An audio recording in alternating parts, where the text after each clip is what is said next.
আমরা গিয়েছিলাম মাওলানা আব্দুল হামিদ খান ভাসানীর বাড়ি। তারিখটা ছিল ৩ সেপ্টেম্বর ২০২৫। আগের সেই বাড়ি নেই, ইট সিমেন্ট দিয়ে গড়ে উঠেছে নতুন বাড়ি। মাওলানা ভাসানীর জন্ম ১৮৮০ সালে। এই বাড়িতে এখন বসবাস করছেন মাওলানা ভাসানীর নাতি। নাতির সাথে দেখা হলো না, দেখা হলো নাতির ছোট ছেলের সাথে।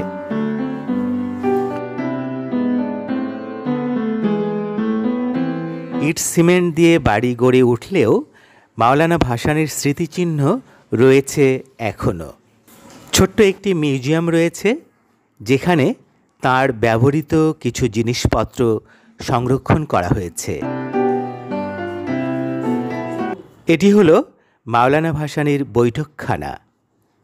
তিনি নেই, রয়ে গেছে তার সেই বৈঠকখানা। রয়েছে নামাজ ঘর,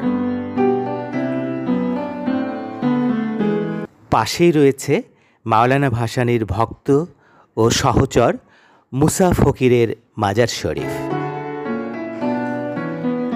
তার সময়ের পুকুরটিও রয়েছে চারপাশ লতাগুল্মের সাহচর্যে।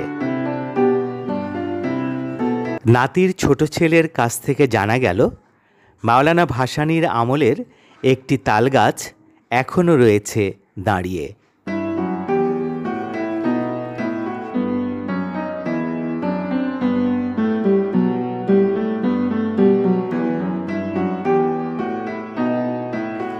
মাওলানা আব্দুল হামিদ খান ভাসানীর এই বাড়ির অবস্থান হল বাংলাদেশের উত্তরবঙ্গের কুড়িগ্রাম জেলার ভুরুঙ্গামারী উপজেলায়।